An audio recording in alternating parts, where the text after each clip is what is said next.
공항 차 안. 강방글은 노트북 화면을 바라보고 있었다. 율리비아에서 가져온 자료들. 리튬 사업권 관련 문서. 태아그룹의 자금 흐름. 그리고 최성그룹 내부에 숨어있는 협력자 명단. 수년 동안 준비해온 퍼즐 조각들이었다. 이 정도면 놈들도 당황하겠죠? 강방글이 옆자리에 앉은 황준현을 향해 물었다. 황준현은 대답하지 않았다. 무언가 불길한 예감. 수십 년 동안 재계를 헤쳐온 강용호의 감각이 조용히 경고음을 울리고 있었다. 그 순간이었다. 뒤에서 달려오던 SUV 한 대가 갑자기 속도를 높였다. 쾅! 엄청난 충격. 뭐야? 박봉기가 비명을 질렀다. SUV는 한 번으로 끝나지 않았다.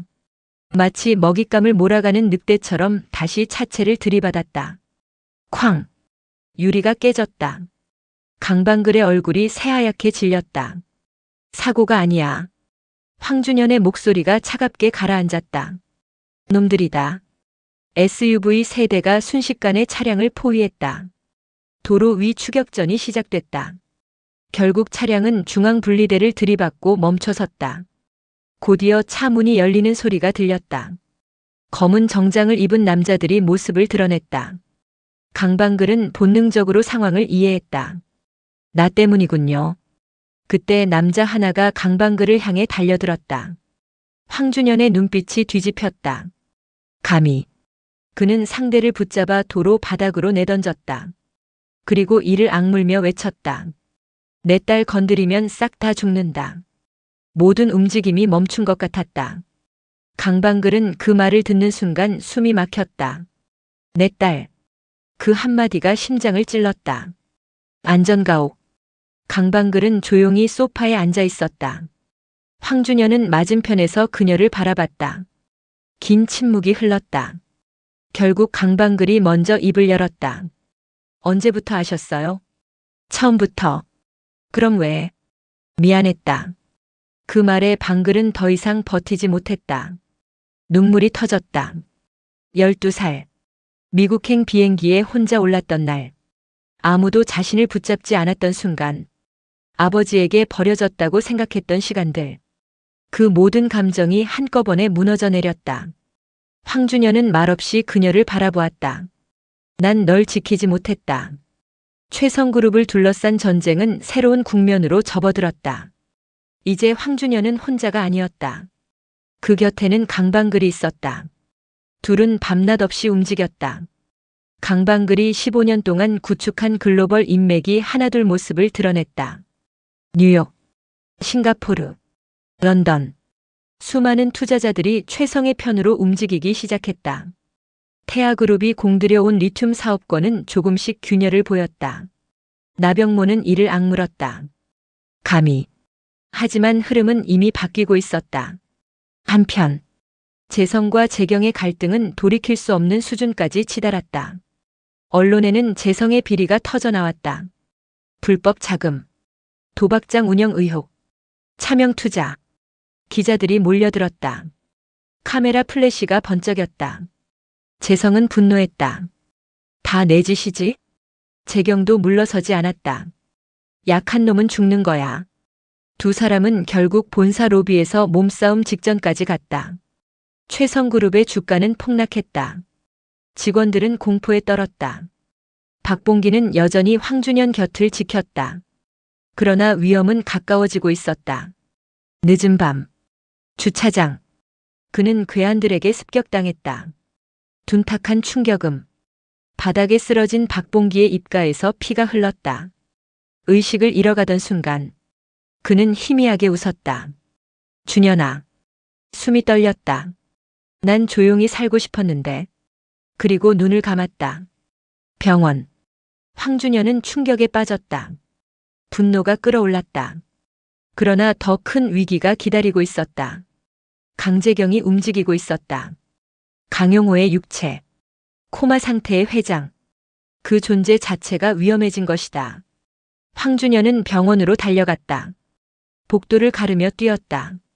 심장이 터질 듯 했다. 문을 열어 젖혔다. 그리고 침대 위를 바라봤다. 조용했다. 며칠 후 대규모 기자회견. 수백 개의 카메라가 황준현을 향하고 있었다. 그는 단상 위에 섰다. 숨을 들이마셨다. 이제 모든 진실을 말할 시간이었다. 저는 그 순간 회의장 문이 열렸다. 모든 시선이 뒤로 향했다. 누군가 걸어 들어오고 있었다. 천천히. 병원에서 깨어난 강용호. 모두가 얼어붙었다. 강용호는 황준현을 바라보며 미소 지었다. 준현아. 수고했다. 순간 황준현의 몸이 크게 흔들렸다. 심장을 쥐어짜는 듯한 고통. 시야가 무너졌다. 의식이 흔들렸다. 그리고 그는 그대로 쓰러졌다. 세상이 뒤집히기 시작했다. 마치 두 영혼이 다시 원래 자리로 돌아가려는 것처럼 황준현의 몸이 바닥으로 무너지는 순간 회의장 안이 아수라장이 되었다. 준현 씨. 강방글이 가장 먼저 달려왔다. 쓰러진 황준현의 몸이 경련하듯 떨리고 있었다. 손끝이 파르르 떨렸다. 강방글은 겁에 질린 눈으로 그의 얼굴을 붙잡았다. 황준현, 정신 차려요. 그의 시야는 점점 흐려지고 있었다. 낯익은 목소리. 강용호. 누군가 자신을 부르고 있었다. 눈을 뜨자 어둠뿐이었다. 사방이 검은 공간. 황준현은 자신의 손을 내려다보았다. 분명 손은 있는데 감각이 이상했다. 그때 맞은편에서 누군가 걸어왔다. 천천히. 지팡이 소리와 함께. 탁, 탁, 탁. 황준현은 숨을 멈췄다. 강용호였다. 오랜만이군. 강용호가 말했다. 황준현은 씁쓸하게 웃었다. 당신 때문입니다. 안다. 내 인생이 망가졌어요. 강용호는 고개를 끄덕였다. 반박하지 않았다. 황준현은 주먹을 움켜쥐었다. 축구도 끝났고 할머니도 울고 계시고 나는 아무 잘못도 없었는데. 강용호는 한참 동안 말이 없었다. 그리고 처음으로 고개를 숙였다. 미안하다. 내가 너무 늦게 알았다. 같은 시각. 현실. 병원 응급실. 강방글은 초조하게 복도를 서성였다. 의사들이 분주하게 움직였다. 민석도도 그중 한 명이었다. 그는 황준현의 검사 결과를 바라보며 굳은 표정을 지었다. 이상합니다. 뭐가요? 강방글이 물었다. 신체는 멀쩡합니다. 그런데요? 설명할 수 없는 현상이 계속 발생하고 있어요. 심전도 수치가 비정상적으로 흔들리고 있었다. 죽어가는 사람의 파형도 아니고 건강한 사람의 파형도 아니었다. 민석도는 말하지 못했다. 그가 알고 있는 의학으로는 설명이 불가능했다. 한편 최성그룹에서는 또 다른 전쟁이 시작되고 있었다. 강재성은 기자회견 이후 완전히 궁지에 몰려 있었다. 책상 위에 던져진 신문. 헤드라인이 눈에 들어왔다. 최성그룹 후계자 비리 의혹. 강재성 불법 자금 수사 착수. 승계 전쟁 새 국면. 강재성은 신문을 구겨버렸다. 빌어먹을. 책상이 뒤집혔다. 컵이 깨졌다. 비서는 겁에 질려 서 있었다. 그때 문이 열렸다. 나은새가 들어왔다. 재성은 숨을 몰아쉬며 물었다. 봤어? 봤어요. 다 끝났어. 아직 안 끝났어요. 뭐? 나은새는 천천히 다가왔다. 그리고 귓가에 속삭였다. 황준현만 없애면 돼요.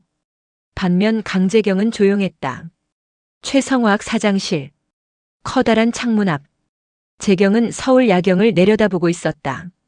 손에는 오래된 가족사진 한 장이 들려 있었다. 한참을 바라보던 그녀가 중얼거렸다. 정말 아빠였던 거야? 믿고 싶지도 않았다. 그녀의 눈가가 붉어졌다. 그러나 감상에 빠질 시간은 없었다. 휴대전화가 울렸다. 발신자. 나병모. 재경의 얼굴이 다시 차갑게 굳었다. 말하세요. 전화기 너머로 나병모가 웃고 있었다. 이제 선택할 때가 됐어. 황준현 편에 설 건가? 아니면 최성을 가질 건가? 그 시각. 허옥수는 요양병원 정원 벤치에 앉아 있었다. 손에는 오래된 축구공 사진이 들려 있었다. 우리 준현이. 할머니는 사진을 쓰다듬었다. 곧 프리미어리그 간댔는데 눈가에 눈물이 맺혔다. 치매로 많은 것을 잊어버렸지만 손주를 사랑하는 마음만큼은 잊지 못했다. 그때 누군가 다가왔다. 검은 정장 차림의 남자 둘. 허옥순은 고개를 들었다. 허옥순 여사님 맞습니까?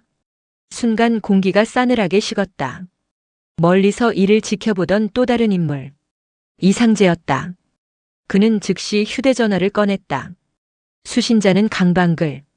큰일 났습니다. 창밖에서는 또 다른 폭풍이 다가오고 있었다. 드라마가 끝나도 이야기는 계속된다.